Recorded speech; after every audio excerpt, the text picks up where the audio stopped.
আমি আপনাদেরকে অনুরোধ করবো আপনারা নিজেদের জন্য খুব গুরুত্বপূর্ণ মনে করে লিখে নিন এবং এই কাজগুলো নিজেদের জীবনের জন্য অপরিহার্য করে নিন। তাহলে আমরা আমাদের সত্যিকার মানে এই যে মানব সত্তা রয়েছে, হিউম্যান ডিভাইস রয়েছে, এই হিউম্যান ডিভাইসটাকে যদি আমি সংশোধন করতে চাই, পরিশুদ্ধ করতে চাই, এর আখলাকটাকে সুন্দর করতে চাই, তাহলে এই কাজগুলো আল্লাহ রাসূল সাল্লাল্লাহু আলাইহি ওয়াসাল্লামের নির্দেশনার আলোকে খুবই গুরুত্বপূর্ণ। 1 নম্বর হচ্ছে বলবেন কম, শুনবেন বেশি।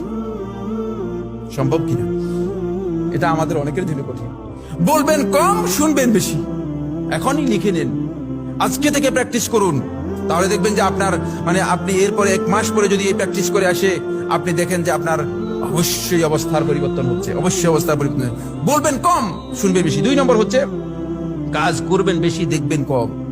অন্যের কাজ দেখার আপনার দরকার নেই, অন্যের কাজ দেখলে আপনি ভুল বের করবেন। নিজে কাজ করবেন বেশি আর অন্যের কাজ দেখবেন কম। অন্যের কাজ দেখার আপনার দরকার নেই, মানুষের কাজ দেখার আপনার